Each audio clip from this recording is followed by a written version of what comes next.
ये दूसरा कार्तिक हाँ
But Srikanth, when you turn it says far side, just turn those lights on.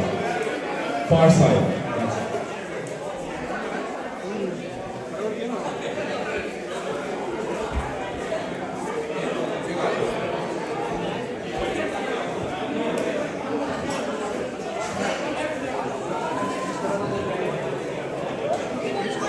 नीचे जाएंगे ये हो क्या था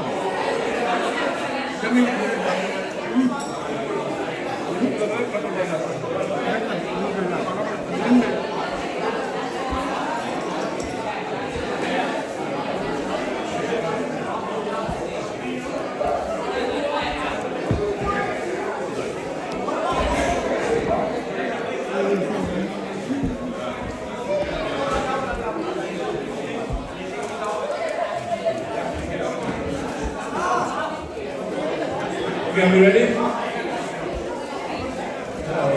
Get seated, everyone. Get seated, please. Come down, people.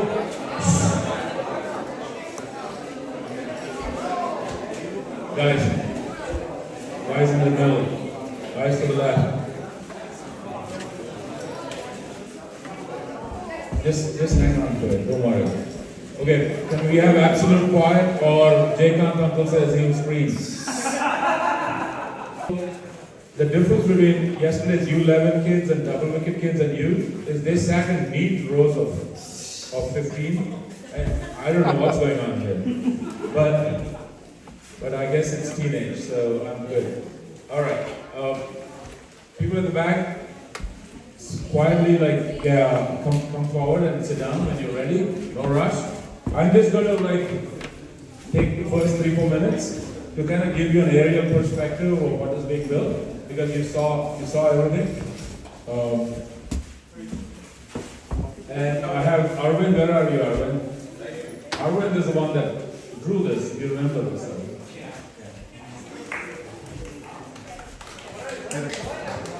Okay.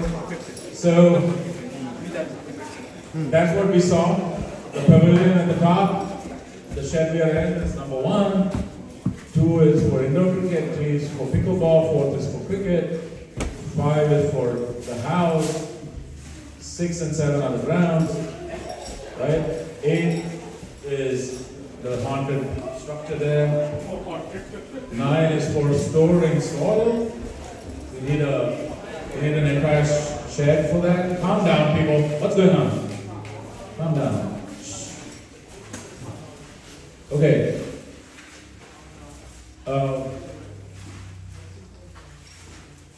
So 9 is for that, 10 and 11, 10 is the one with the coffins, 10 and 11 are going out, 12 is the under 11 wicket, under 13 wicket on the far side, that's matting, and that's the project, okay?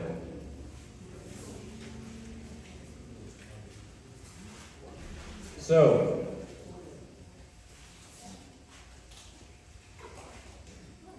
you get to the curtain raiser.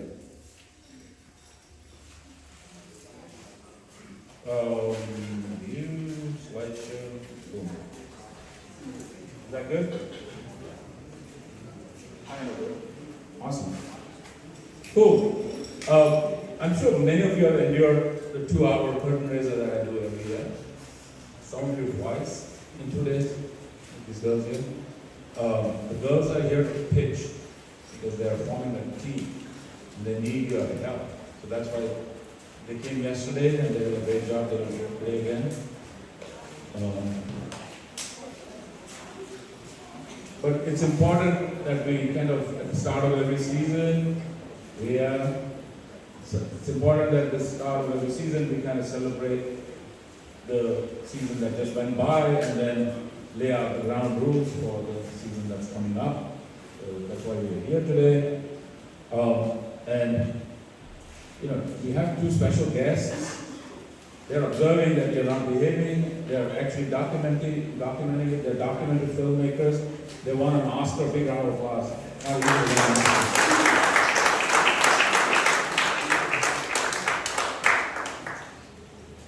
For your benefit, normally it's a much bigger crowd, but at a much larger venue. But because we want to do it here, we split it into 2 groups. That's why we're doing this one. Cool. So we celebrate, we go over our founding principles, we do a feedback review, we felicitate our heroes, and some of them were already felicitated yesterday, so they may not be here today. But there are a few here today, so we'll do all of that, and then we'll get to the local league season. You know, many of you probably are thinking, are we announcing teams today? But unfortunately, we are not in a position to announce teams today, not because we don't know the teams, we know the teams. But we need NAYCA to approve our registration. We have requested for extra teams. So until they grant that, we cannot make teams because then we prematurely announce teams and then they gave us another team and now we have to redo. It happened once before. You've seen this film before. Okay, so we do this. I'll kind of quickly go through it. But this dream or DreamCricket started in '96, and by 2007 we kind of grew big enough. It was my house. All of DreamCricket was my house. It became so big that there was enough room to build 2 indoor lanes. So we built the country's first indoor batting cages. This was in 2007 that Chetan Chauhan, he came and inaugurated it. And as you can tell, he's like, wow, this is like, you know, we appreciate this company's efforts to build and develop a cricket facility here in the US. In 2008, you know, obviously it was built only for adult cricketers to come indoors, but there were some young cricketers, such as Jesse Singh, who were come in and practice indoors too. So we said, well, there are kids that want to play cricket, so let's do something. Let's see if we can formally coach them.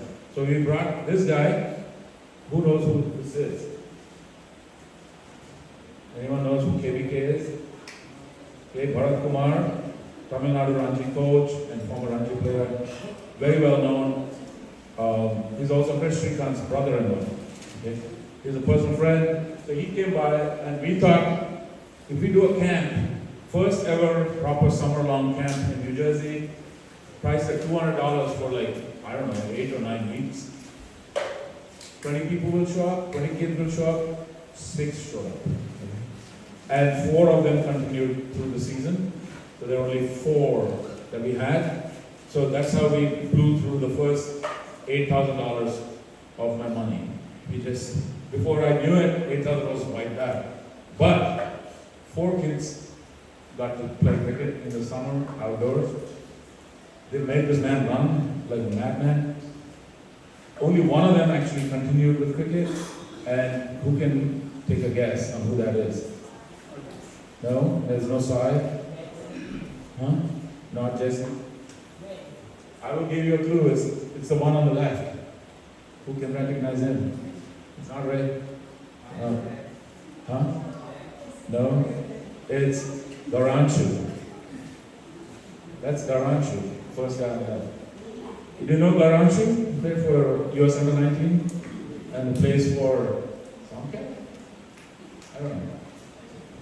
He still plays. He's pretty good cricketer.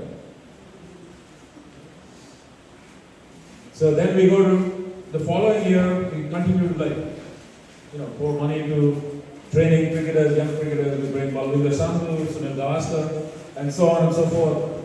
And you've seen some of this. Ajit Tendulkar came in 2010, and Ajit Tendulkar is the one that told me, Venu, you can do a lot of indoor cricket and you can continue to play on the wickets that you're playing.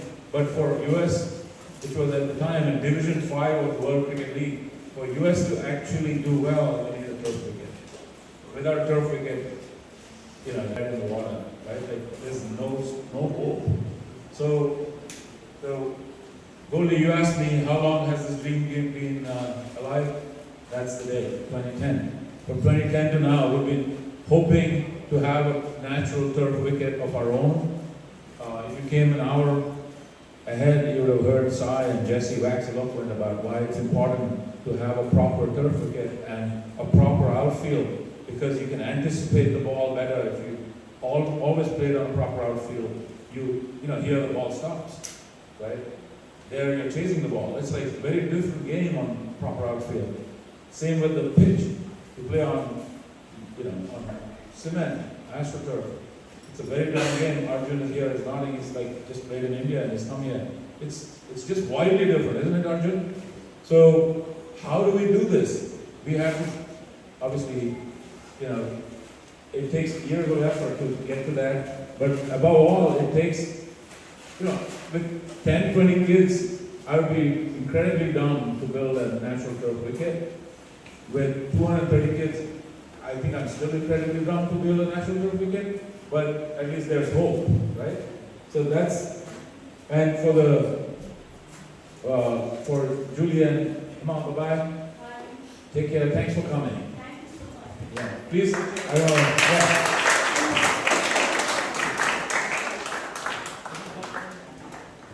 So it starts, we did not have full-time coaches until roughly 2011. Full-time coaches were Lyndon Fraser and Coach Daly. And Coach Damien Morgan, who's an umpire these days, right? These guys are good guys. They've been with us from the beginning. Now you will see Vikrant, for example, is in that, and Rich Ray, Rajesh. There's a bunch of people here that are more familiar to you guys. And 2013 is roughly when we started having organized games. So 2011 we had CLNJ Youth, which I formed, which was friendly games between us and potentially Crickmax and Star Sports. But literally it was mostly our players, right? 2013 we had the NATA Youth Cricket League, which was the precursor of EYCL, which is now NYCA. And NATA is an All-American Telugu Association. They were kind enough to get this thing started, which is why Sai's father, Nagesh, is highly respected in the cricket scene, because he brought the first sponsor outside of DreamCricket into cricket in the US. That year, because now we had two teams in the NATA tournament, we had an annual event, the Curtainaiser. And at that Curtainaiser, we recognized Sai Mukamala as the best batter. And he's right there. And that's why. In 2011, he started playing. 2013 was the first organized tournament, and he was the best batter. So yesterday, Sai was here for the entire duration. Today, he left early. But yesterday, we asked him, 2013, you were one of these people, one of these kids, sitting right there on the floor as the best batter. And 12 years later, he's on the world stage. So we asked him what inspired him. And he said 2011, his father was watching cricket on Willow in his house, and Sai started watching, these were World Cup games in 2011. He was watching World Cup on Willow in 2011 with his father. And 2026 World Cup, he's playing in the inaugural game. So if you think that dream cricket is not a thing, it is a thing. You dream and it will happen. You manifest it, it will happen. Right? So that's the story. Of course, over the course, we've done a lot of other things as a dream cricket. We were actually the co-founder of NYCL, as you know, MLCA. And we'll talk about MLCA and all of these other things, MLC Junior, But I'll quickly go through this. So this long and short of it is 2008 to 11 informal cricket, 2012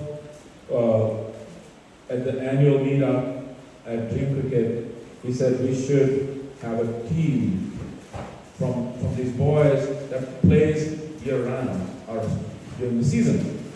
And you see those kids, those young little Sai, all the way to maybe Richard Ramrathan.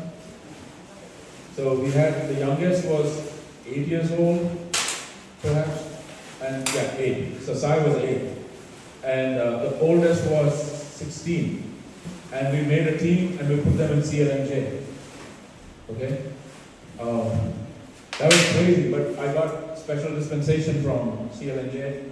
We had Coach Daly playing alongside them, and we had, Ishwar, Rajesh Spara, playing alongside them. So that's how we got them to play in the senior league. And as luck would have it, Harish got injured in one of the first games. And we again got pressure. We were like, are you this kid is like 12 and you're putting him in a senior league, and we're like, but there's no other option. No other option. So we continued along that path, but you see the trajectory. They started 12 out of 16 in Division D. There was a Division D back in the day. 12 out of 16. And you know who the other 4 teams were? In Division D, these guys didn't have ground, so they forfeited a lot of games. So that's why there were four guys who didn't even complete the season.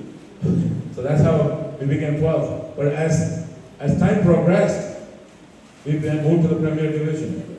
And now we have a situation where we have a problem of plenty, right? If we put a lot of people in Division A, Premier Division, then minor league players like Arjun and Rohit and these guys, when they're in town, then they need a spot. So we kind of try to balance that team to a point where, it's very tight. When it's so tight, what happens is there are parts of the year when we don't have a team. And so we struggle. So this is a Premier Division saga. You don't need to know all of this, but the point is, we become victims of our own success. We have too many players playing at a very high level. But we have to give them opportunity, and this is the story. Okay? But we've come a long way, don't you think? Come a long way. Now, there are 6 players from the academy on the US team, on the various US teams. Okay? So, where is Hashmi? Right there, right?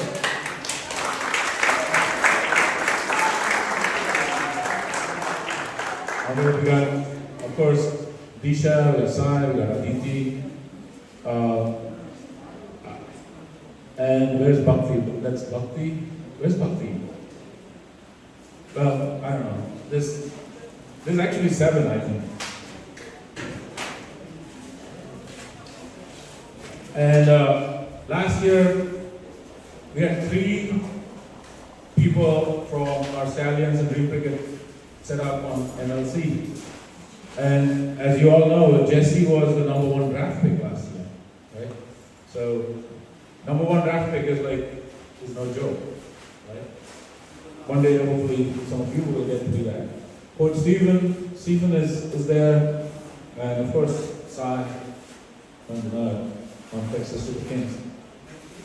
I don't know if you know this, but Ani and Stephen are with the CSK ahead of IPL, net bowling. Continuing on with the celebrations, people, a lot of chatter here. Minor league. In the minor league last season, we went into the playoffs undefeated, 10-0.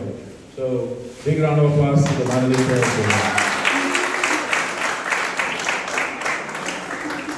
And you see all of the highlighted people are all either coaching with us or are from the academy or from this, So that's a lot of players.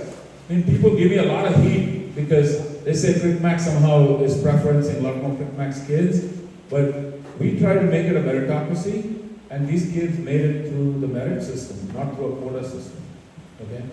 So, big shout out to Rohit, Samarth, Kavin, Arjun, Ani, Sai. So, just to see them at the top as well. Right? Merit system is the only system that works. Okay? So now we come to, we'll go down the age groups as we celebrate. Okay? So this is the celebration section. In the women's regionals, we had 1, 2, 3, 4, 5, 6, 7, 8, 9. Soumya, sorry, your name spelled wrong there. 9 kids from the academy.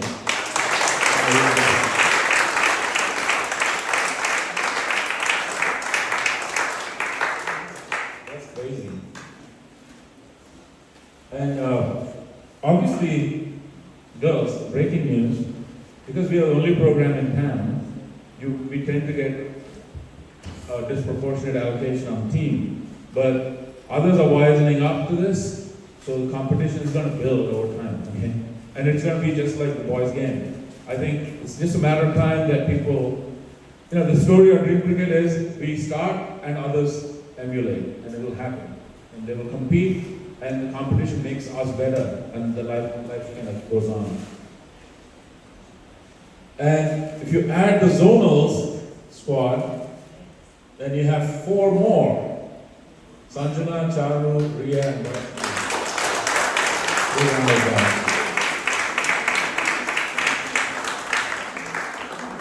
Hey, can you call somebody because we have awards for them? Can you call Adi or whoever is in charge? Okay, the girls who are on this list here, starting with Hashini. Hashini, come on.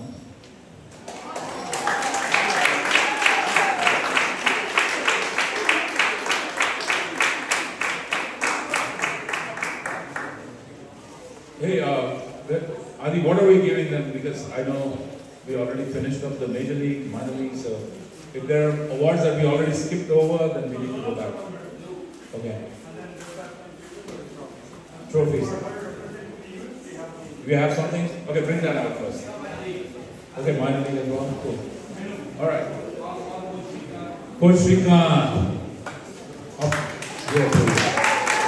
Coach Shrikant.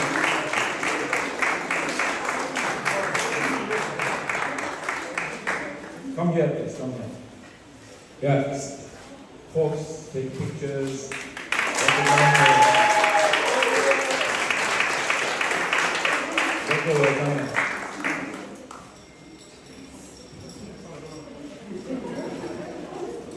Cool. We're going to do some Q&A with Hashini because now she's a celebrity. Cool. So, you went to the Under-19 World Cup? What is it? WCQ? It's Trinidad tour. It's a tour? Yeah. That was your first international tour? Mm-hmm. And how do you feel about it? It was a really good experience. I learned a lot, and I also had a lot of fun, and I met a lot of new girls, so it was good. Yeah? Yeah. Do you want to continue your cricket now? Yeah. Where you went to college? Rutgers. So you're able to balance the two? Yeah. Cool. And what's next for the U19 team?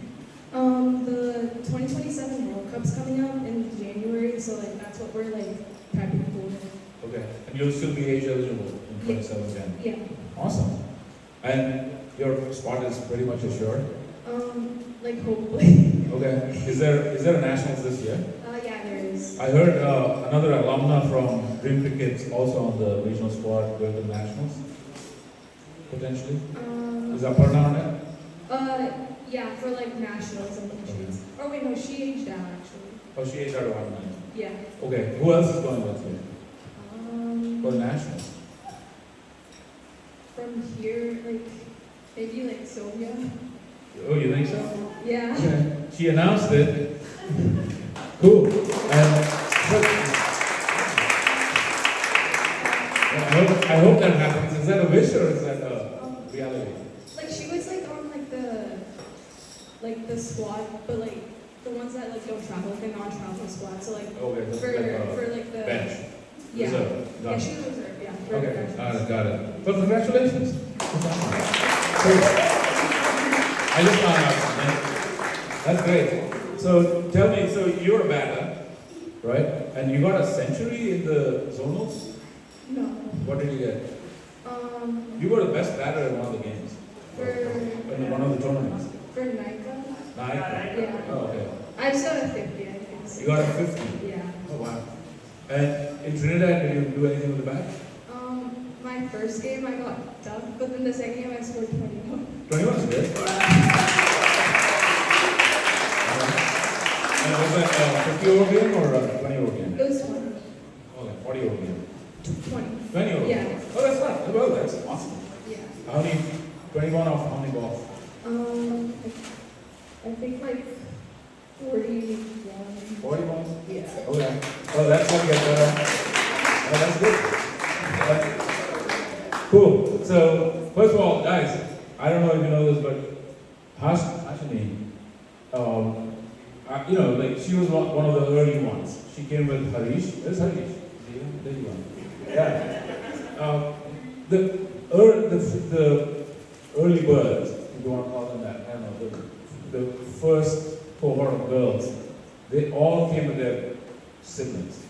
And then we have like girls who coming, like, you know, who cares about siblings? We want to play cricket. So there's a whole cohort that's coming without siblings.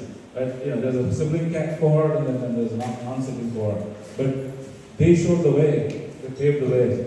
I do remember you like very early on for one of the Cricket for a Cure games. You also brought with you some like army dude, an old man, a gentleman. Yeah, I remember that. Pretty cool. So, thank you. Do we have any more awards for her? As part of the NICA? Should we give them now? Okay, we'll come back to you. I guess it'll be coming up a lot. Yeah, let's leave you here. Who else is on this list? Let's see. Bhakti Nadia, Soumya, come here. What do we have for Soumya? Congratulations, Soumya. Thank you. Anushka, is Anushka here? Oh, Anushka is here.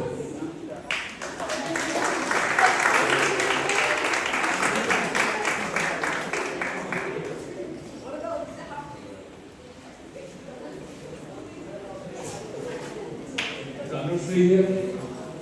No Anushri? No Kavya, right? No Kavya either.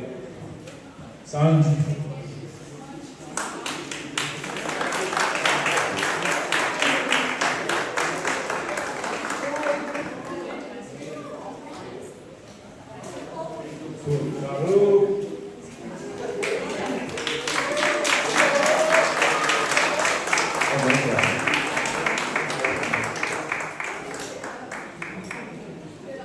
Got Ria.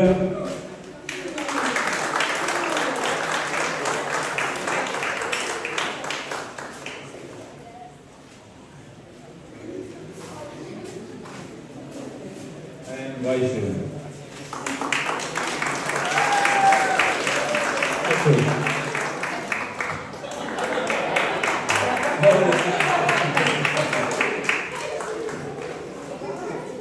Hey, did we miss any awards for on the regional team, like everybody was taken care of? We did that. I'm going back.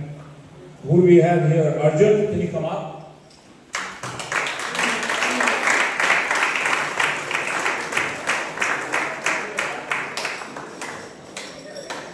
Where's Arjun? Oh, he went to the restroom. Okay, let's do Rohit first. Is Rohit here? Rohit, come on over.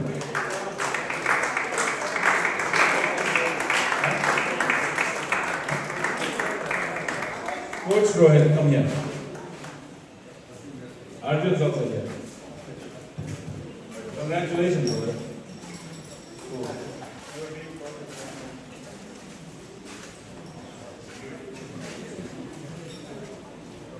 These guys are on the minor league team.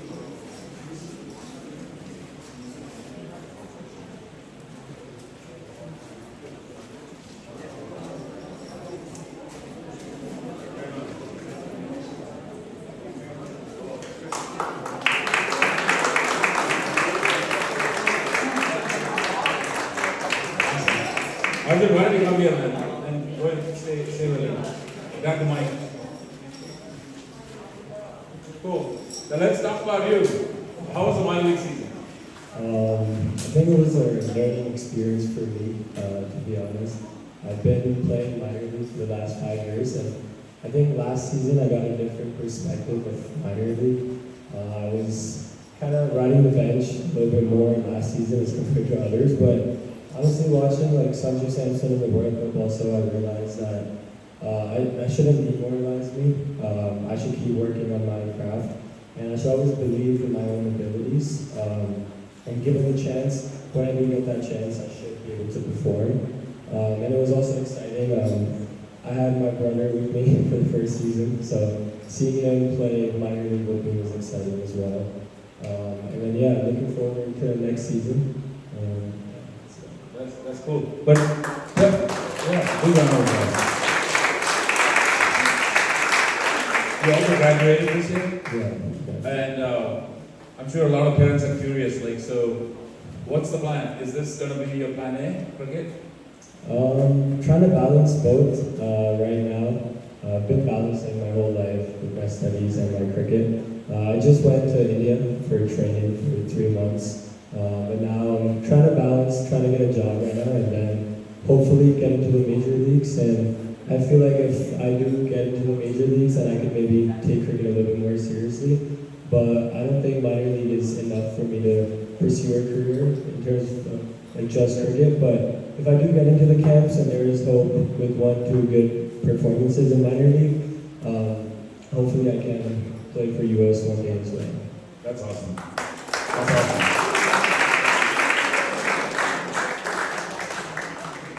Cool. With Stallions itself, right? We got 10-0 and then we went to the playoffs and we bombed in the one game that mattered the most. Yeah. And that's the team that took the championship. Yeah. That's the only game we lost. Yeah. So what went wrong in that game? I honestly feel like it's the wickets that we play on. To be honest, New Jersey turf is a lot different than Dallas turf. It's a lot low scoring compared to like Dallas, so they're kind of used to the good outfields, good pitches, and so I feel like if we play more tournaments other than minor league and play those wickets, we'll be able to perform a lot better. I don't think it has to do with the skill level, it's more just exposure to playing on better wickets. And I mean, it's still a proud achievement that we only lost one game the whole season. I think that ever since I was in Stallions, we've made the playoffs every year, so it's pretty exciting. Hopefully, now we know what we can do differently. I think it's more adapt from these wickets to those wickets. I don't think it has too much to do with our own abilities. I think it's just believe in our own abilities. Got it. So if we build a nice turf wicket here, it will help us? Definitely, with good outfields as well, I think.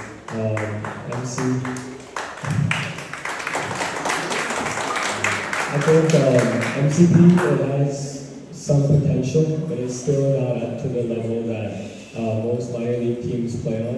Hopefully, if the outfield is also a lot better, then potentially, yeah, we do have a field that we can compete on as well. Have you seen these kids? Yeah, I've actually coached a few of these kids. Okay. Yeah. And any good prospects here? Yeah, definitely. I mean, I feel like you just got to keep working hard. I mean, I was at your stage once as well, and I think looking back at it, like when you look at Sai and all the other kids who made it, I feel like it takes commitment, you know, to make it to that level. You got to keep working every day on your craft.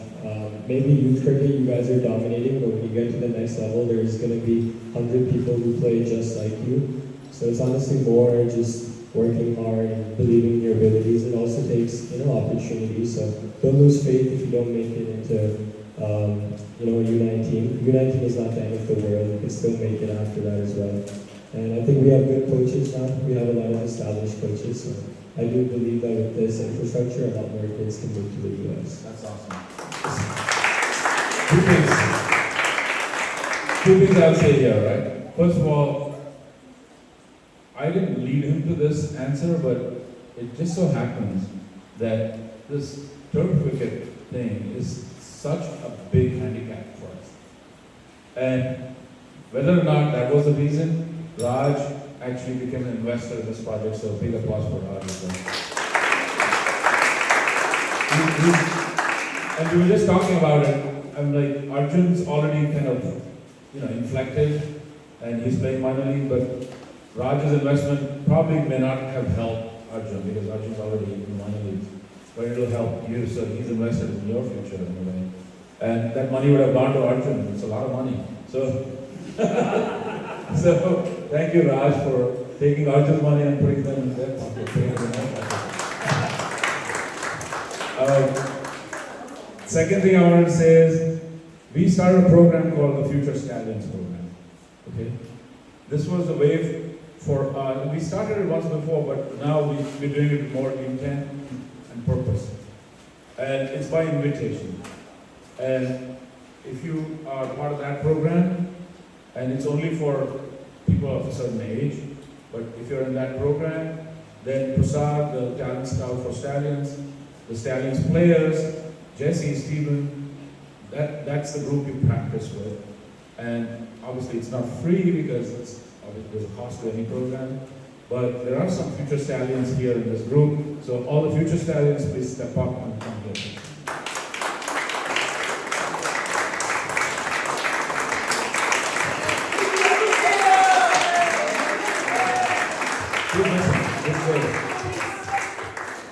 Oh, Dave is now one of the adults. He's sitting there.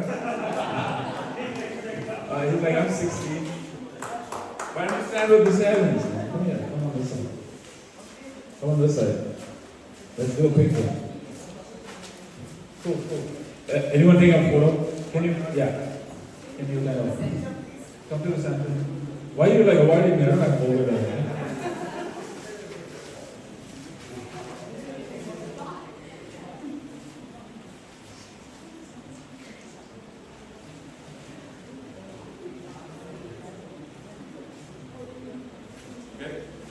So the future Stallions stay here, the others, thank you.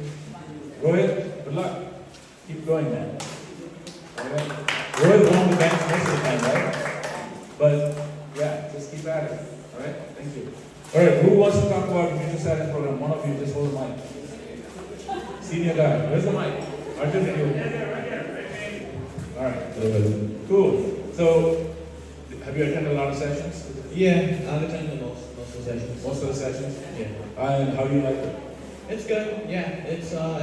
It's a little challenging, but that's how it's meant to be. Is it more intense? Yeah, it's more intense, especially like the fielding and stuff. We're working on doing stuff to help the game and stuff. Got it.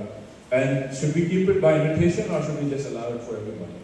I think it's fun the way it is right now. Like it is available to everyone. Like the whole invitation thing is just like, as long as you work hard, eventually You'll make it. Yeah. Yeah, that's the answer I was hoping you'll say. So, guys, it's by invitation, but it's coaches who decide whether or not you should be part of this program.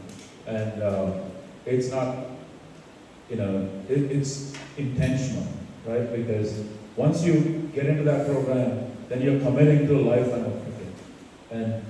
And very, very intense cricket. And that's the reason we did that. And even if 3 out of 4 of them kind of stay the course, they'll become really solid cricketers and become part of the bench for minor league.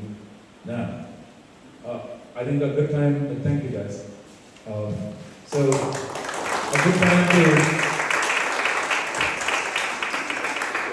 kind of keep this rolling now. I think we covered all the awards correctly now, so we did. You're caught up. Celebrations for, where were we? There, okay. U19 men's zonals and nationals. These are the folks that went to the zonals and then one of them went to the nationals. Ishan, Brijesh, they're not here. Kavin was here yesterday. Abhi, is he here? Yeah. He was here yesterday. I saw him for a little bit. Oh. Rohit, come back up. Is Vidyut here? Vidyut is not here. Cool. Do we have something for him or have we already given him? Rohit, come on up.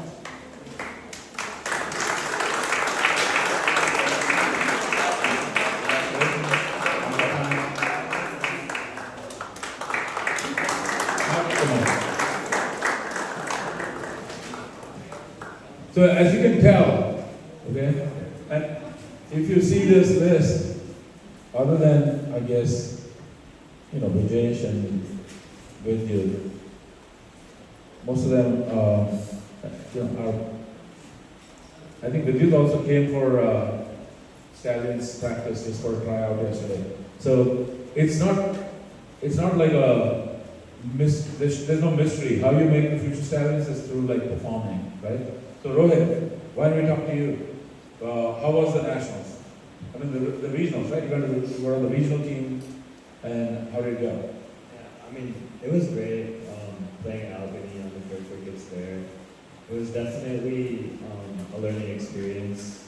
I would say I'm not too proud of my performances there, but I don't regret anything. I think I learned a lot, especially on my cricket, and the exposure to the players out there.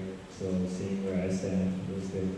And where do you stand? Like, what happened? You got wickets? You got a few wickets? Yeah, I had a few games where I performed well, but overall I think my consistency wasn't there with me, and yeah, I just You took that as a lesson and you worked on it? Honestly, after the U19 regionals, I took it pretty hard. I took a long break from cricket as well, almost 4 months. I guess for me it was like, I've been choosing cricket, or at least balancing my cricket and academics for a long time, so I thought if there's a time to focus on my academics, it's then, now that I didn't get that goal. But being away from the game made me realize how much I missed it, so now I'm back into it and working hard again. You're working hard again. And you coming to the Future Stallions? Yeah. You are. Cool. Thank you. Keep working at it.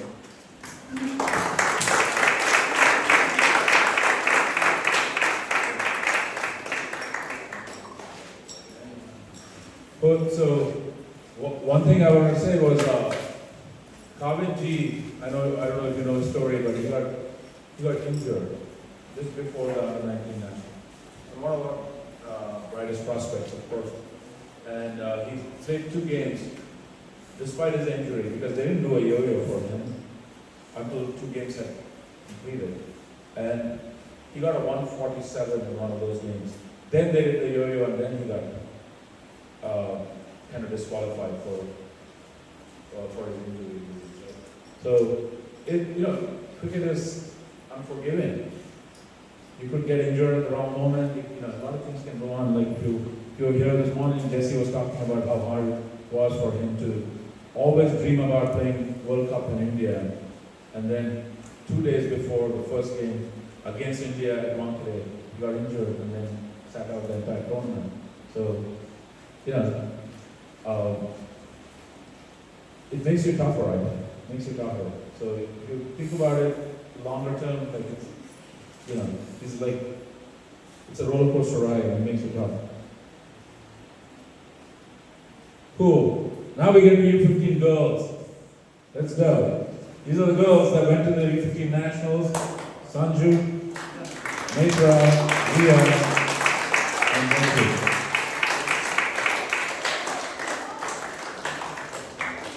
Okay? So, these 4 girls, we already got these yesterday. Yeah, they already got these yesterday. But obviously these girls, come here, are in a very interesting predicament. Okay? And this is the predicament. The predicament is, girls cricket is all based on these private tournaments. They don't go to these boys tournaments, because boys have their own pathway. But the girls' pathways require a lot more travel than boys' pathways, because the girls' teams are scattered. The consequence of that is they're spending a lot more money than the boys. And the way to solve for that is for them to self-fund it, like through fundraising. And I've always said this, and I said this yesterday, I'll repeat it. If you play a sport and you're American, you raise a lot of money for yourself. And there's zero stigma attached to that. Even if you're a Boy Scout, or a Girl Scout, you sell cookies, you raise money. Somehow cricket playing kids, mostly of Indian origin, are maybe they're spoon-fed, maybe they are unburdened by, by the requirement to raise money. I don't know what it is. But boys and girls of Indian origin have literally asked and got money from their parents. But in this country, you should go and raise money. Whether it's a startup you're founding, or you're doing a cricket team, or you're doing community effort. You've got to go and raise money yourself, right? People will support your dream. This property is proof that whether it's a $5 million project or a $5,000 project, if you go ask, people will support you. And I'm giving this speech to you guys, but these girls had already prepared a deck even before they heard the speech. And they came prepared with a deck, and they're going to make a pitch to you because they're raising money because they have to go to what, Houston or St. Louis? Both. Okay, both. Okay, that's twice the money. Okay, so let's do this. Let's go load up that slide, and then you can pitch.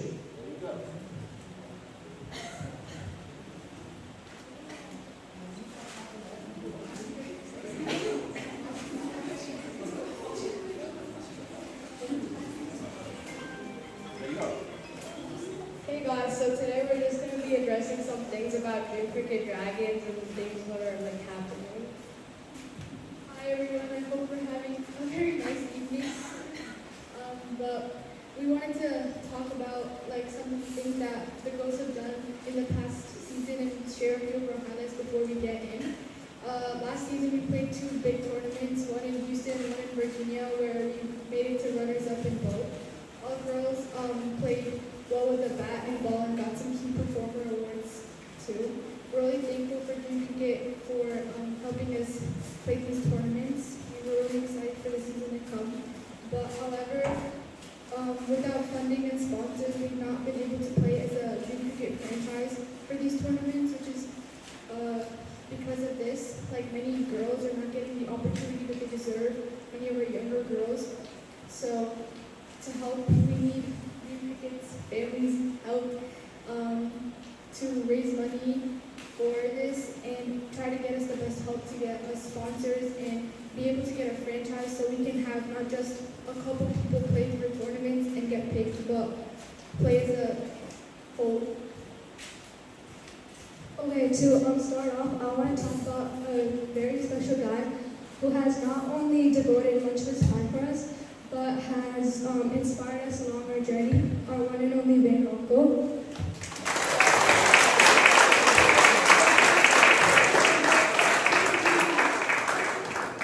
Back in 2012, he started our girls program, which has opened many new opportunities for many new girls.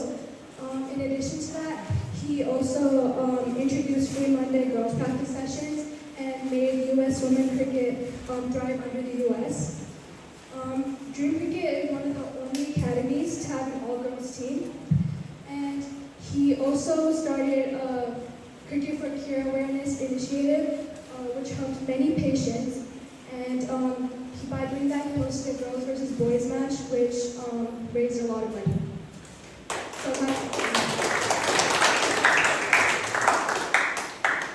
Thank you so much, Daniel Uncle. But I also wanted to add the support that we have from all of our coaches, including Coach Preetham, Coach Ed, Coach Rohan,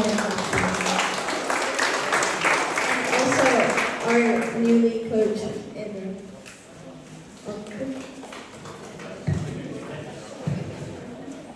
thank you, all coaches. I also wanted to add on the amount of support we get from Jay Uncle. He helps us so much, especially all the girls. He has such good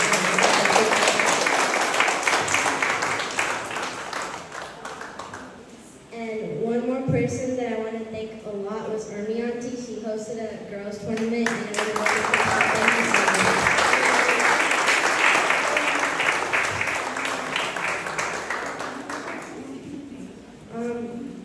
And last but not least, we have Karthik Uncle, who helps all our girls and all of our parents. He manages so much for us, including our jerseys and what we want for dinners. I think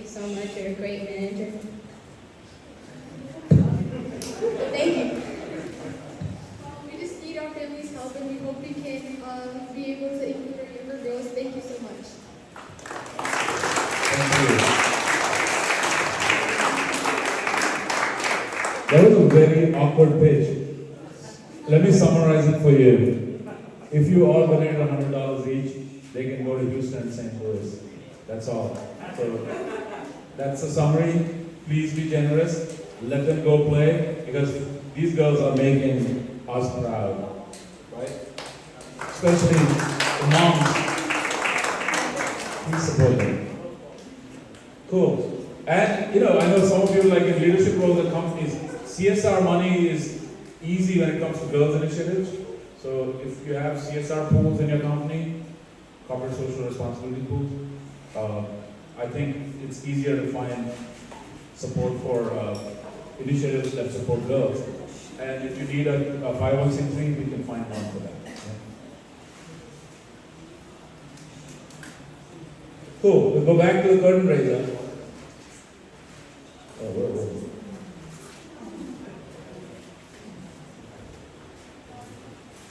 Cool.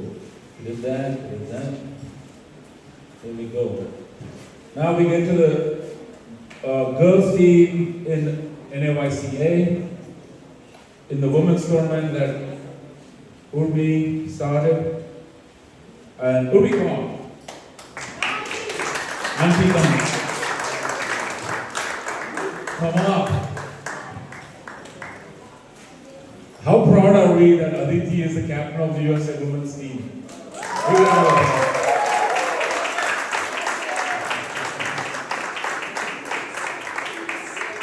So, Urmi started, well, there's two things that Urmi is doing that is pretty thankless and we need to, guys, girls, two things that Urmi started and she's, we are eternally grateful to her for. One is, you know how difficult it is to volunteer. We can barely find volunteers for a Saturday game or Sunday game. It takes another level of dedication to volunteer at the board level, okay? And across all of DreamCricket, until this year, there was only one person on the board. That was Urmi. Thank you for being our voice on the NICA board and for being a voice of reason on the NICA board as well. Guys, I will throw you out if you speak one more time. I have no problem doing it. Alright? Be grateful, man. Come on. Right? And sit up. Is that how you sit? Alright. Thank you. I'm sorry. You only see the nice side of me. Coming back to Umi, she also started the girls tournament for NICA, which is pretty phenomenal. And this was the first year it was held. And in 3 categories, our girls got the awards in the tournament. Hashini, step up.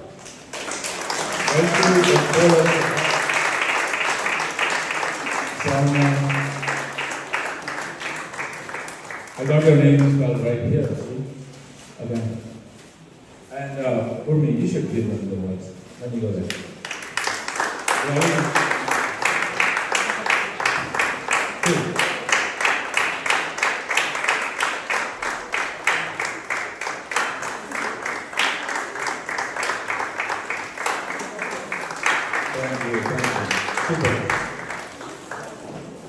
Cool. And Urmi wants to make this women's tournament bigger and better. She also is looking for sponsorship for the women's tournament. So if you again have CSR money somewhere stashed away, please find it and support it. Coach Srikanth, where are you, man? Come here. Coach Srikanth, come here. Coach Srikanth, I want to call Arma, come here.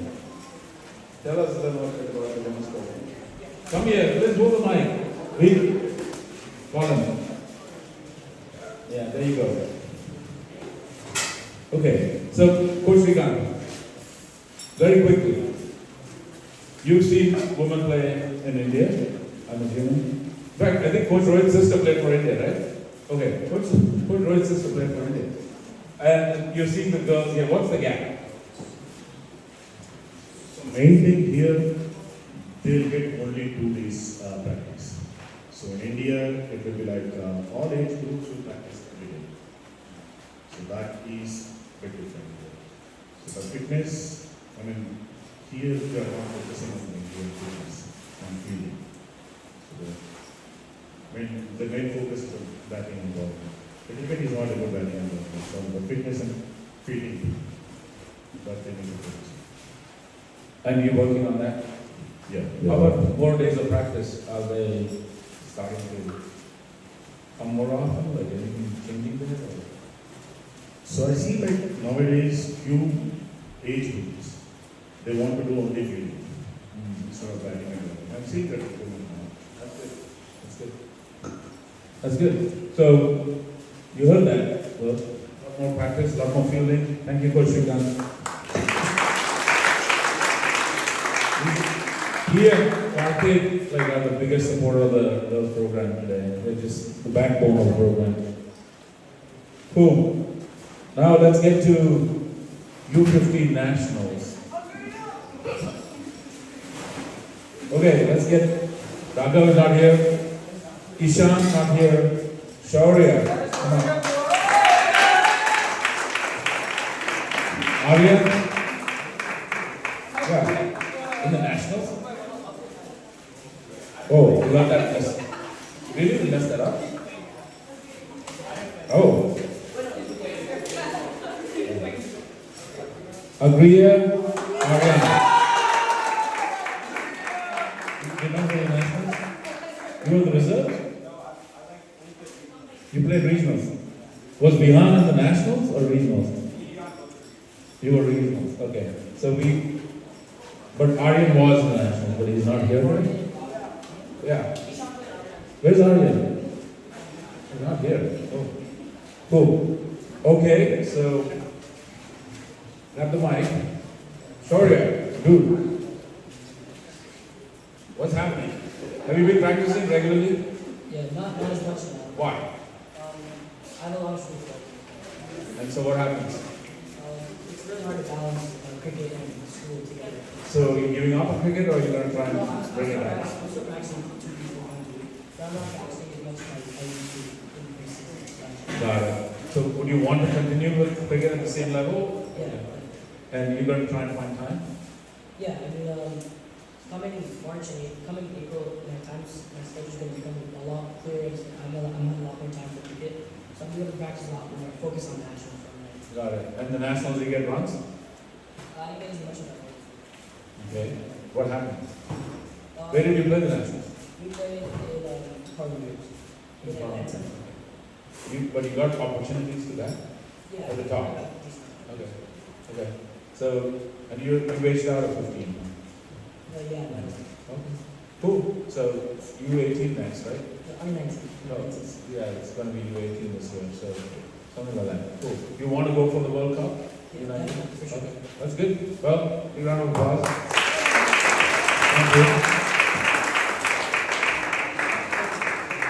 Yeah. Go win. You should. Go win. Come on, man. Go win. Go win. Let's say go win. Go win. Go win. Go win. Go win. Go win is like the most understated behind the scenes volunteer.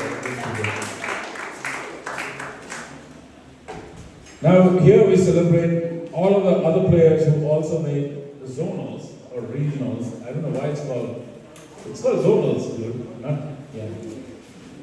Cool. So let's get all of the people back up here. We've got Raghav, Ishan, Shaurya, Aryan, Agriya, Noel, Vihan, Ganesh. We got Agriya twice. Agriya special. Sachin Ganesh. And Hukum Kabel.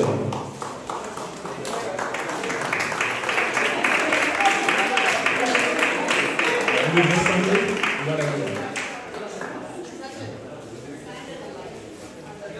Yeah. Can you stand in line? You know what the line looks like? Yeah. Okay. All right. Do we have medals for all of them? Yeah. Let's get Coach Addy. Yeah. Coach Addy, come on.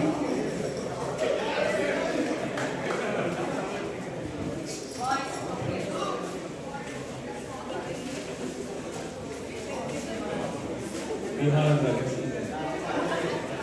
Hey guys, these guys also have certificates.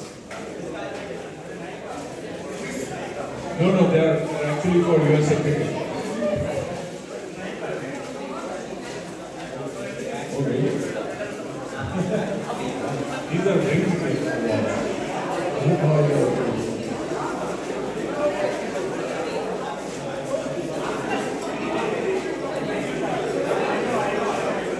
Okay, can we pose for a picture? Put your hand down now. Okay guys, can someone take a picture for this entire crew? Yeah.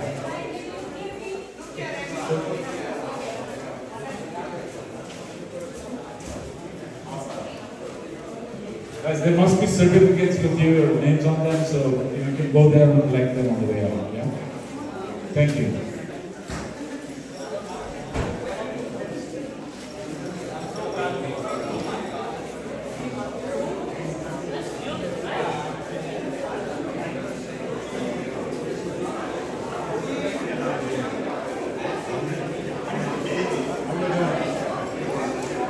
Guys, can you walk that way and like collect your service?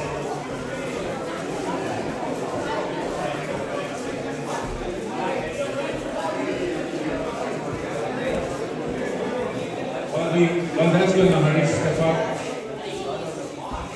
Rohan Dave, step up.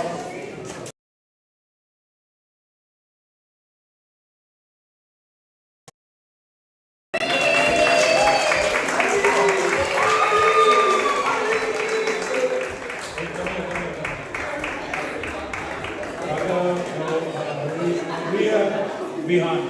So, agree and behind. Come on. Yeah, come next to me. Give him the mic. Why are you laughing? Okay, guys, calm down, everyone. Calm down.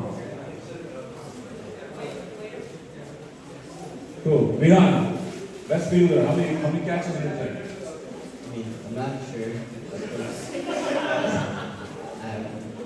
Around 6, I guess. You had 6 catches during the season. That's cool. And you went to the zone. Yeah, I went to each game. Yeah. What happened there? It was a good experience. Yeah. We did really well in regionals, and then like in the second part of regionals, we didn't do too well. So that's kind of where limited from nationals contention. But I think it was a really good experience. We got to like play on turf consistently compared to what we've been playing. So it was good for me and the rest of our team because we got that opportunity. Okay, did you get any runs or? Yeah, I got a few runs that I got to do. So. There were a few runs and a few wickets. Let's talk in vague terms. Like, did you get a smash century? That's good. Harish. Okay, so best bowler, right? How many wickets? I took 8. 8 wickets. Best tally? What was your best? 4 for 16. 4 for 16. Yes, sir. Can't lose. What? Oh God. Oh God. Okay, guys, be merciful to our teams. Okay? Let's fix those. No, just kidding. Alright, don't do that ever. Okay. And you went to the regionals. I'm actually U13. I'm in regionals. Yeah, that's right. Yeah, you kind of just now have you outgrown your trip? Yeah. Oh, right, that's good. So this year is going to be your big year. Next year too. Wow. You got 2 more years and you're 15. Oh Lord. I don't know. That's formidable, man. Good stuff. All right. That's good. Rohan, go next. This is a noisy bunch. Rohan, how was your season? How many wickets did you get? What's the best haul there? 7 for something?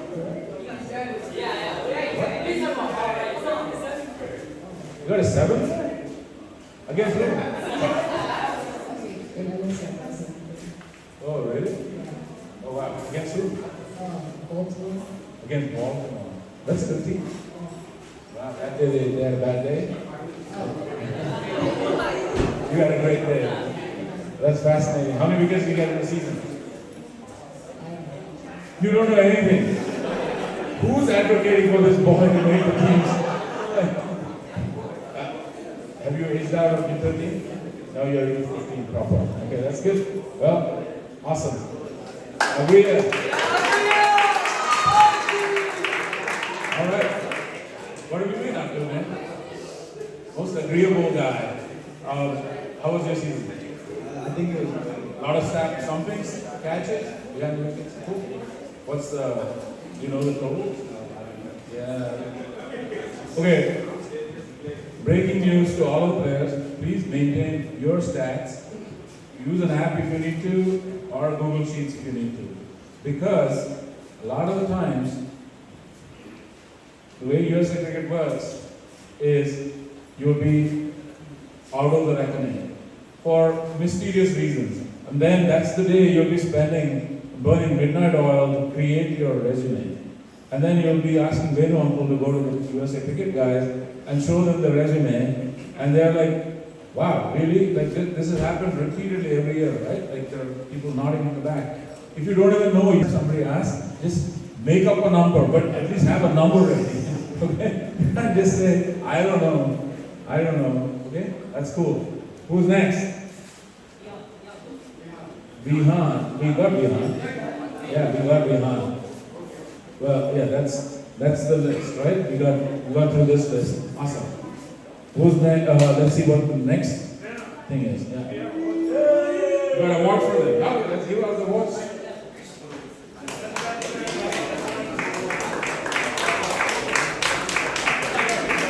Coach Rohit.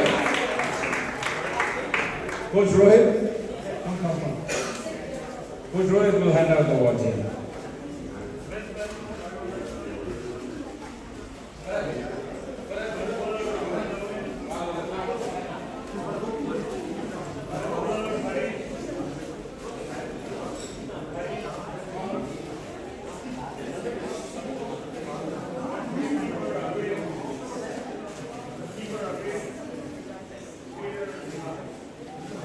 Congratulations.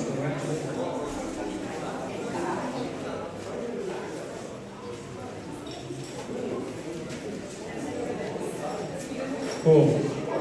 We good here? Now we get to U13 zonal. Yeah.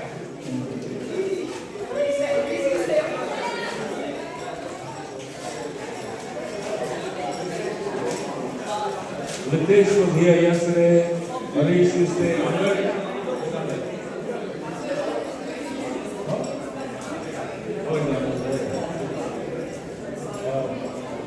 We have Abhay.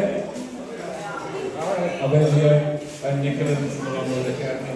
Cool. Do we have a watch for them? Huh?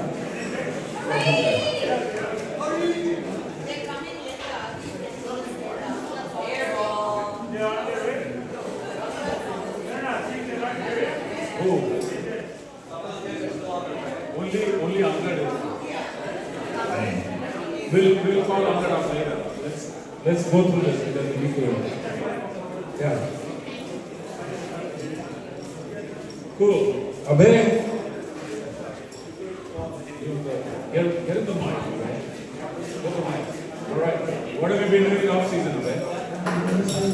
Come down to us. Where are you practicing? At DreamCricket? Okay. I thought you went to India, no? No, that was my brother. That's your brother. Yeah. Okay. How was the season last year? It was good. We kept on long players. A lot better. Cool. Have you aged out of 13? Yeah. So you're looking for U15? Yeah. We're going to kill it this time? Awesome. Alright. Harish? Cool, man. I think we already interviewed you, so you can take the mic out. Yeah. We got every chance I get. I'm going to talk. Well done, people. Go back. Off you go. Cool. Do we have Agastya, Arnav, Rajveer, and Varat? Cool. Best batter Agastya, best bowler Arnav.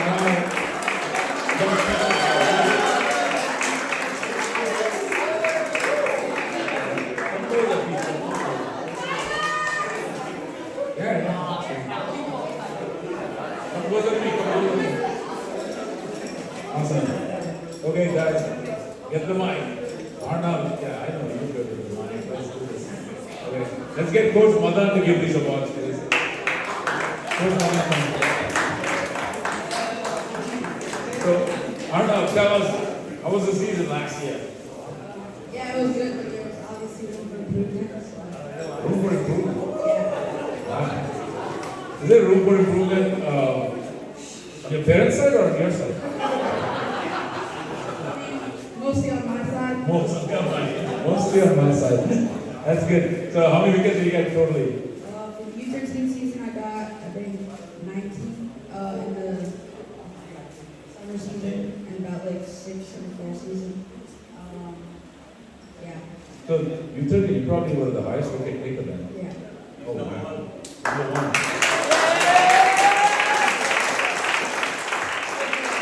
That's good.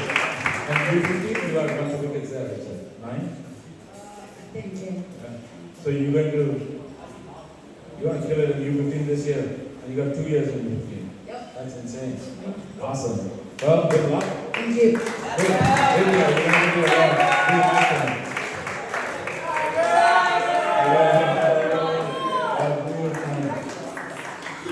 How many something, how many catches you got? So I got 11 stumpings and 3 catches. See, ever since I said you just have to make up numbers, I'm just making up. No, this is true. This is true. All things are. And you aged up. You aged up? You 13, I think. Yeah, Aisha. Yeah, that's good. Because man, if you and Harish are still U13, that would be like. So, you're looking forward to U15? Yeah. Cool. And some travel this year? You want to do some travel? Hopefully. There's a fair amount of travel. Cool. So that's. Did you get runs too? Or? Yeah, I got best batter last season.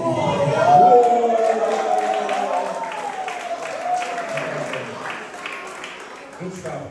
Let's give it to Augustia. How are you, man? Good? Yeah? And you were the best batter? Not second. You were second. Second. That's solid. Solid. How many runs? 421. 421.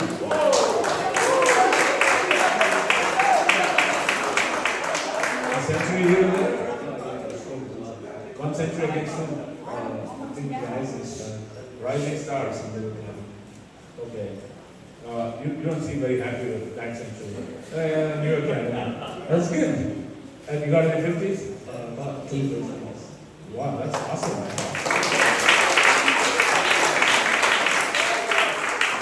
Well done. You're looking forward to the season. You aged up. Yeah. Great. Well, 215 coming up. Are you guys going to the SBYT Warhawks? Yeah? Awesome. Well, good luck with that. Right? Cool. Thank you. Collect your award.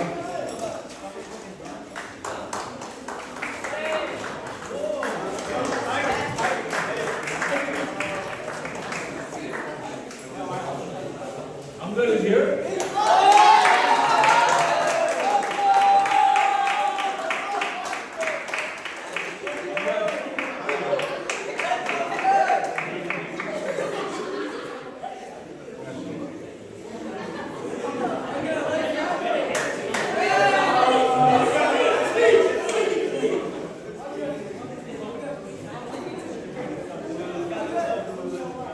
Well, we did U11s yesterday, but we will recognize them today. Yeah. These are the U11 boys that made the zonal. Sabir! Sabir.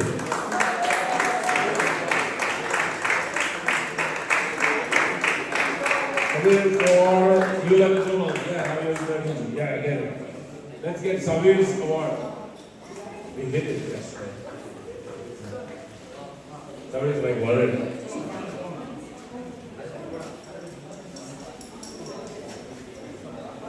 Congratulations. Thank you, Sabir.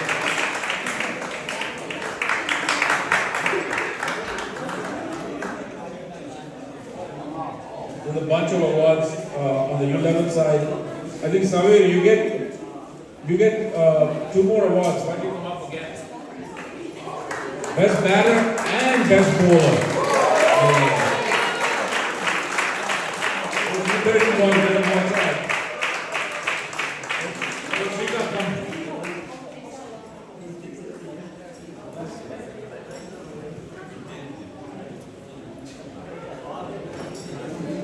We're going to do the team awards now. Okay.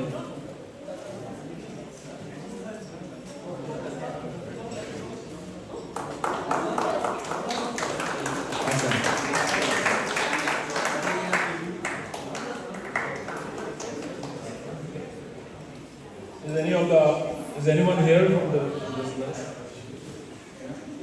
No? We got U13 team awards. Anyone here from this list? Arnav, best bowler, Agastya, best batter, Rajveer, best keeper, Ria, best batter, best bowler, Vaishu, best keeper, Soumya, best fielder, Vaishu. What? Vaishu, speaking the what? Is Savir Nair here? No? Why do you line up like this? Let's line up. Come here. Come closer.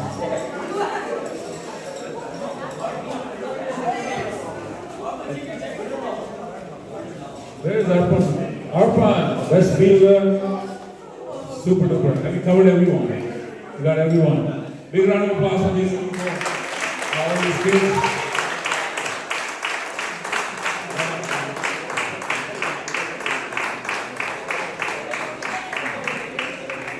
We have awards for all of them.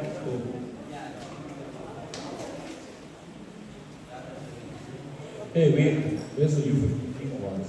Yeah, why don't you give them the awards? I need to. Congratulations.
One slide didn't transfer, I just found out, so I'm going to read it off this slide here. Don't feel offended that your names are on the list in the back here. U15, yeah, these are team awards for U15s, okay? Best batter for Jaguars, Raghav. Best bowler, Harish Karthikeyan for Raghav. Best keeper, Agriya Ganesh. Best fielder, Raghav Lakshmana. I got 2 awards. Yeah, come here, stand next to me, they'll come to the awards. I'm going to call more names. Panthers, best batter, Shaurya. Best bowler, Rohan. Best keeper, Shaurya. Best fielder, Aryan Agarwal. U15 Leopards. Best batter, Yuvraj.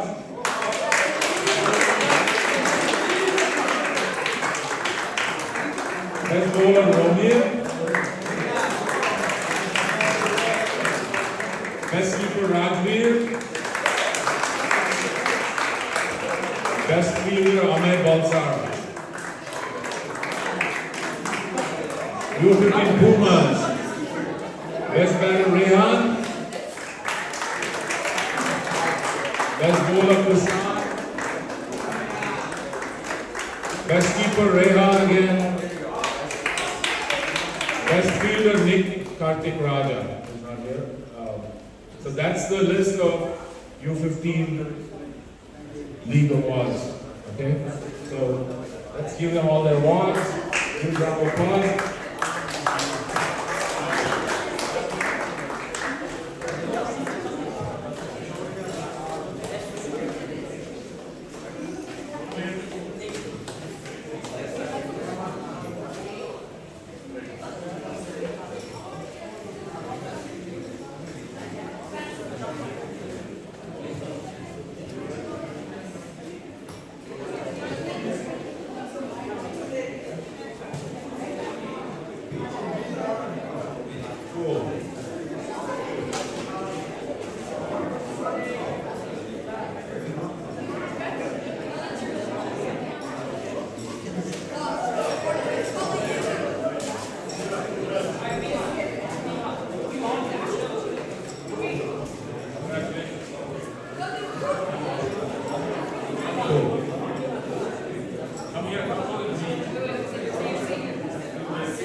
Okay, now next, these two slides been transfers. I'm going to do, guys, come down. Arnav. Okay. Wow, it's been a while since I had a teenager in the house. Okay. Yeah. Okay, now we go to the senior league. CLNJ Warriors first. Best batter, Abhi Balala. Best bowler, Arvind Ganesh.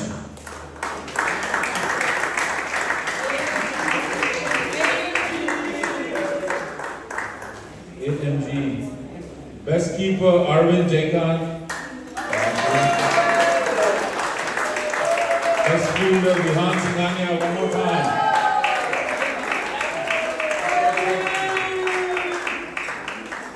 MCL Warriors. Best batter, Arvind Jaikan. Best bowler, Devang Patel. Best keeper, Divya Mauli. And best fielder, A.B. Patel. Next we have Panthers. Best batter, Apriya Ganesh. Best bowler, Arush Goel. Best keeper, Agriya Ganesh. Best fielder, Amay Balsara. Now we get to polls. Best batter, Lakshman Yamagowda. Best bowler, that's Laxi, for those who don't know the full name. Best bowler, Anirudh Emmanuel, who's in Chennai. Best keeper, Joe Salagala, who's no longer with DreamCricket. And best fielder, Arjun Majala.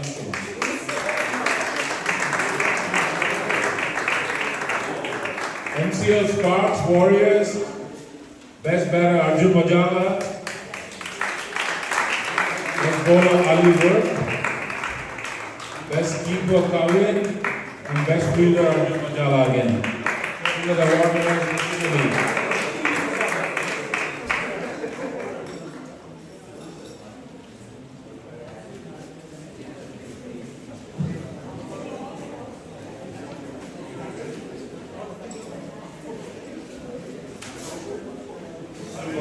Thank you. What are we doing on time? Arvind, killer man. Congratulations. Well done, boys. And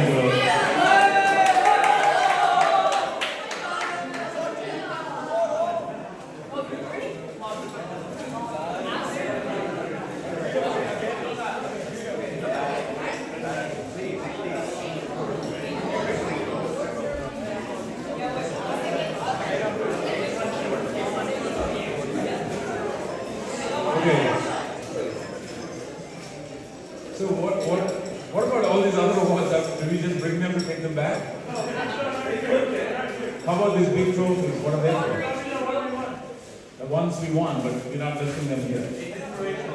Oh, it's just inspirational. Okay, so that finishes the awards portion of this.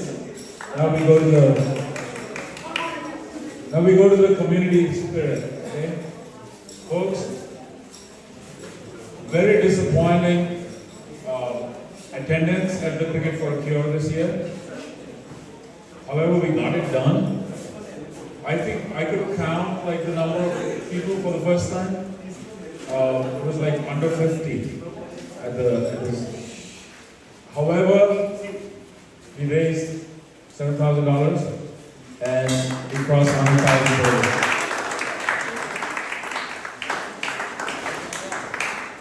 We did it indoors, but that doesn't mean we shouldn't have a bigger turnout.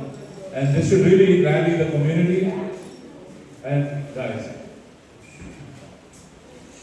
respectful. So let's rally the community so that we have bigger events when it comes to doing something for our communities that support us.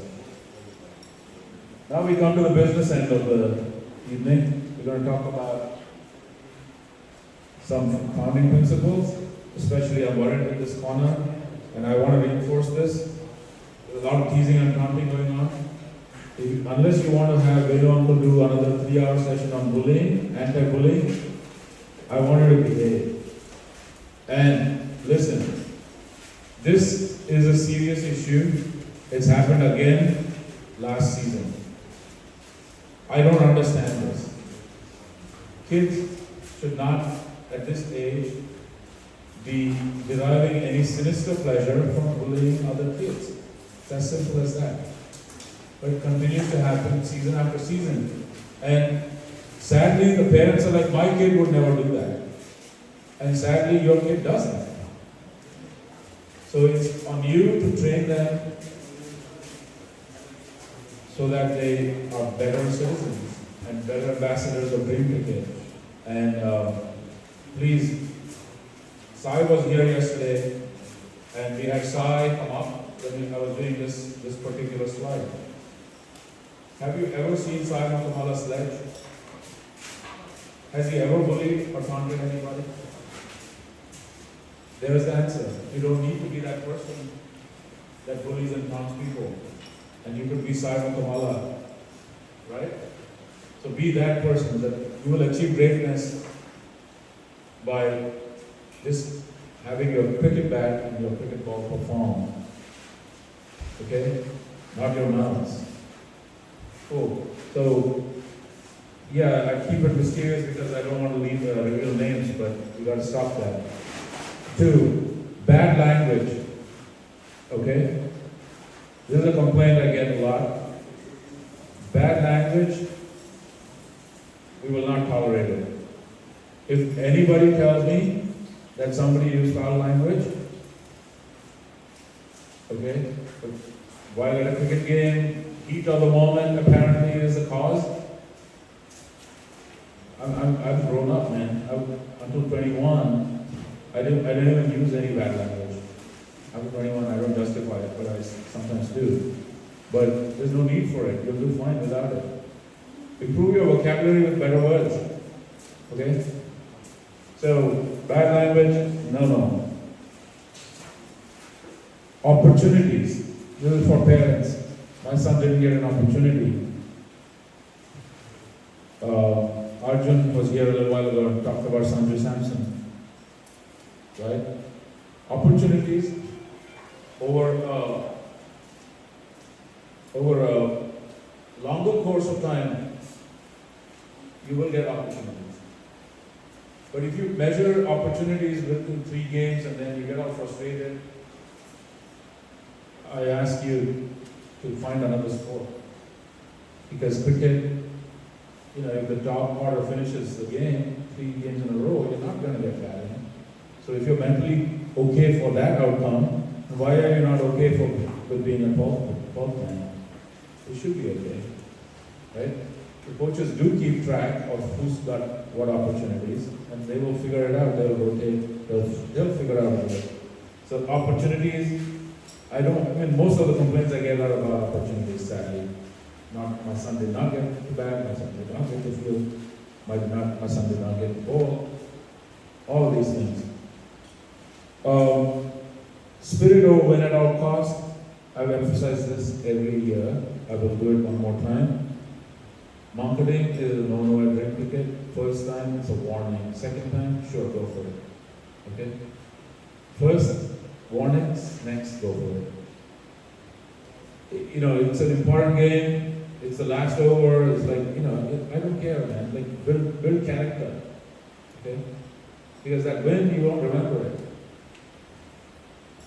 But if the guys say, you know, obviously, it depends on who's on the other side. If they've taunted you or slashed you or, you know, then maybe it's excusable. Maybe, I don't even know if it's excusable.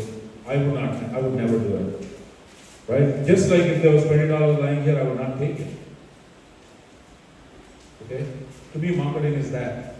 I would try to find the owner. Alright? So, think about it that way.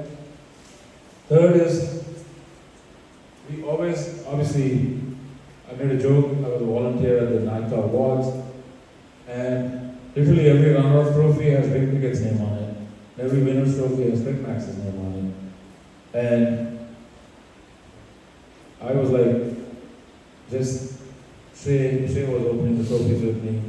The Trey, it looks like the entire NICA is constructed to make Max look good. It was just as a joke. Because actually when you look at how many kids from our program make the U15 zonals, we are pretty good. And that's what we strive for.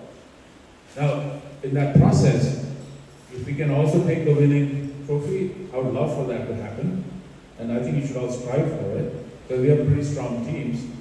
However, win at all costs, or winning is not what makes me happy. What makes me happy is for you to self-actualize and play better, and make the zonal team and make us proud, right? There's a reason why 7 of our players are on the US national teams, right?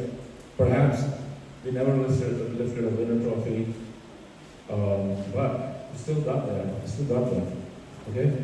So I want you to become better players. That trophy is going to sit on the shelf somewhere. Doesn't matter. Of course, I would like for us to get those winning trophies. I'm tired of running trophies. I'll admit to that. Let's win. But let's play hard and win fair. Coach capacity. One of the other complaints I get is, wow, like, you know, we didn't have a coach. We had a player coach, a parent coach. And the problem is, we have more coaches than any other academy. Right? And yet, there are times during the year when someone has to go off to play for the Stallions. We kind of run short of coaches, right? And we have to manage somehow. We try our best. So that's one of the most common feedbacks. But and you know, there's this assumption that when we send a parent coach, that the coaches have not spoken to each other, and the parent coach is just going flying blind. It's not true, actually. We do have the parent coaches talk to the coaches. We lost our Marshall Street Park permit. We lost it. It's not something to celebrate, because now we don't have a ground on Saturday and Sunday, 2 days. We have one less ground. And guess why? Parents were drinking at the ground. Okay? So, I don't know if it was our parents or another team's parents, but we lost the ground. And it's our home ground, so it's our job to make sure nobody drinks at that ground. And it's a tragedy or travesty, because we have more teams this year than last year. And we lost a permanent ground on Saturday and a permanent ground on Sunday. Okay? So what do we do now? I don't know. So my point is, no drinking, no smoking, no vaping. If you want to do it, don't come to the ground. do it somewhere else. Confronting coaches, umpires, players, parents. I don't know why this has to get repeated every year, but I have it repeated every year. Once again last year, parents confronting umpires, check that box, it happened. Players confronting umpires, check that box, has happened. Okay? Confronting coaches, parents has happened, check that box. Basically, all of these things have happened again last year. We told the coaches, take a red flag, and if a parent approaches you, just red flag the child. Like, what are we going to do? I don't know. You have to think about it. Heat of the moment is not a good excuse, people, because, I don't know if that's how we want to bring up our kids, that it's okay to be uncivil in the heat of the moment, right? That's like road rage. I don't think road rage gets you any fewer points or lesser penalty, right? Each violation is a violation. So please be aware that all of these things happened last year too. Cannot let it happen. Which academy, while we always think of ourselves as superior to the other academies, which academy has had the second highest number of forfeitures in the league?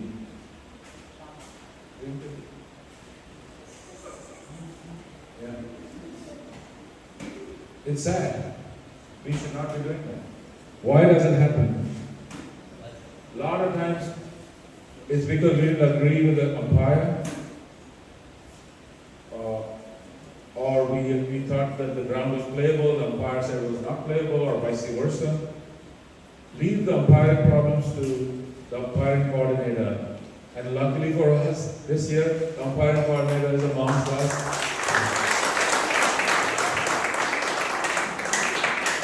And the way to address, thank you for doing it, Swapnan.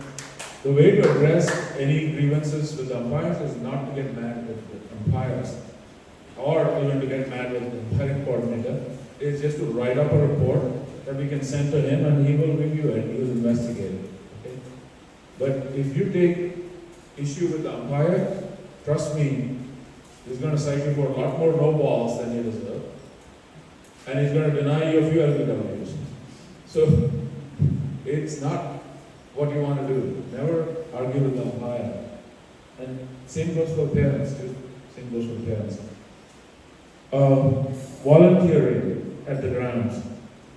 I'm hearing this, and I know a lot of the parents are not here, and this really should resonate with the parents that are not here, because you guys probably are not guilty of what I'm going to say now. There is no equity in volunteering at the games, and that's quite sad. Why is it that some kids just get dropped, and the other kids' parents have to do all of the work? Okay? So, obviously, if there are medical reasons, whatever, I get it. Or in single parent situations, I get it. But please be equitable in how you distribute labor, because cricket takes a lot of effort. Okay? So, I request that to the parents. These are the founding principles. For roughly 15 years, I lived in Nance, and my son wasn't even born. So, it's okay. You gotta do this. Grounds. We have a big situation with grounds. We lost Marshall. And a league that's growing pretty fast, whose name starts with a B, I cannot name them, have taken up a lot more permits from us. So every year they take more permits from us. Okay? And I don't know, there's no solution to this. There's only one solution.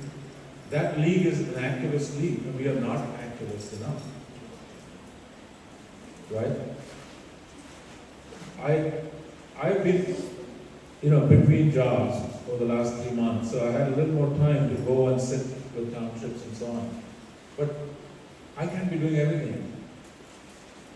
I don't see why I should be the one going to South Brunswick Township and trying to get a permit. If you're a South Brunswick resident, you do it. For a Plainsboro resident, you do it. It's very simple. There's a portal, you log in, you book the time. It's as simple as that. Okay?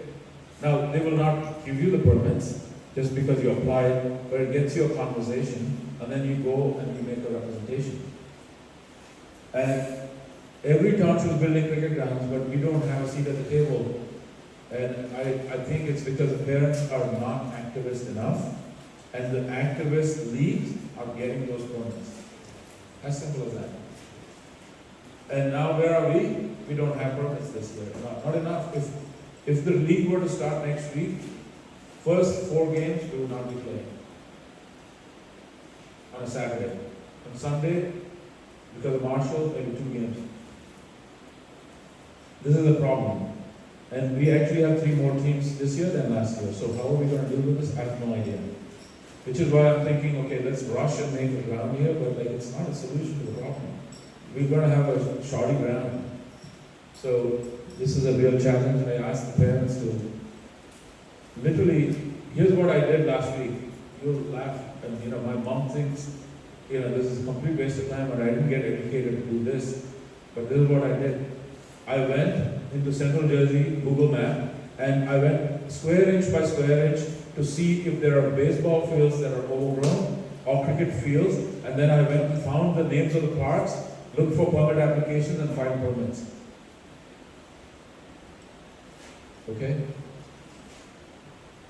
I don't think it's humanly possible for one person to do it. I asked people from there. Second, non-encroachment. When you apply for permits, there are friendly leagues and there are hostile leagues. Okay? By all means, apply for permits and don't hesitate to get permit slots where those permits are not held by CLNJ or an MCL. If CLNJ and MCL hold those permits, we yield to CLNJ and MCL because they give us their grounds. If we compete with those 2 leagues and get their grounds, we will not have grounds for ourselves. Right? So our solution to not having grounds is for them to help us. But if we are hurting them, they will not help us. So that's non-encroachment.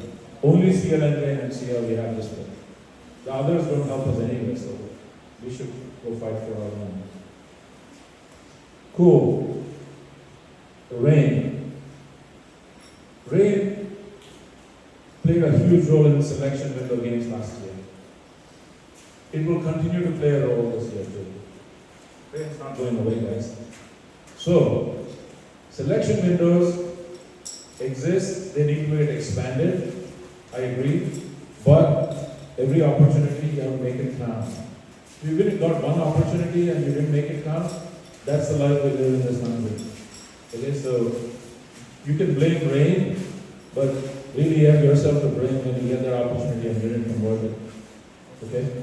There's no second chances. Especially if the selection window is 4 out of 6 games have to be played. So just FYI. Alright? That's a big thing. Okay. So then we come to travel. Okay? So travel. There have been a lot of questions about AMLCA. I don't think that is useless now. Just so you don't waste your time doing stuff. Okay. Travel. AMLCA, this is what happened last year. Many of you know this. We were runner-up in the Memorial Day tournament. Then we were no-shows at the July 4th tournament. And then we were no-show at the Labor Day tournament. Now we have split to Division B. And potentially they're saying we might have split to Division C. And my take on it is, why did we not go to the Memorial tournament, to the July 4th tournament? Because they scheduled it on June 18th. We are as a state, we close very late. Our schools close very late. So I have issues, I take issues with that. So I said, we're not coming to the NLCA. The alternative is they schedule all these tournaments only on long weekends. But if they did only long weekends, I am hearing complaints that it's getting too expensive. So what is the solution? Solution is to find more local tournaments. And AMLC has become like a large 120 team now, it's become a beast. So initially, of course, I'm a co-founder, so it's my baby too. In one sense, I think it was very successful. In another sense, we are not able to utilize that platform. So it's such as life, we'll create another platform. AMLCA will not go, we'll go to BPL, we're going to CBCA in Richmond, we're going to NEPCL. So we have 3 tournaments, so we're busy until July 4th, okay? We also have opportunities to play multilaterals. Now that we're building a turf cricket, all the turf community is saying we should have a turf community tournaments where only people who have access to turf wickets, they host each other. I think very competitive. These are very solid teams, and I think that's where. So we're going from multilateralism in geopolitics as well as in cricket to bilateralism. So we are going to go in that direction, okay? And it's inevitable that it had to happen. However, this is breaking news for the U15 guys. MILC wants to resurrect the old MILC tournaments, which was played for U21. If you remember, we won the inaugural trophy for academies affiliated with minor league teams. It's a high quality tournament. It's going to be on turf. It's going to be sponsored by MILC sponsors. It's going to be broadcast. That tournament is top notch. They want to expand it this year and bring it down age groups as well. And obviously there are only 2 academies affiliated with MILC teams in New Jersey. So we have a seat at that table. I'm part of that committee. We're trying to make that happen. So U15, fingers crossed, if it will happen or not. Definitely U19 will happen, U21 will happen. U15 also is under consideration right now, okay? If it happens, it'll be after the schools close, and it'll be fine. So that's the overall travel setup, okay? Then we come to, so we covered travel. What else? USA Cricket pathways. Guys, USA Cricket. If you haven't been reading the news, wake up, smell the coffee. USA Cricket is bankrupt. It's being run by a trustee. Okay?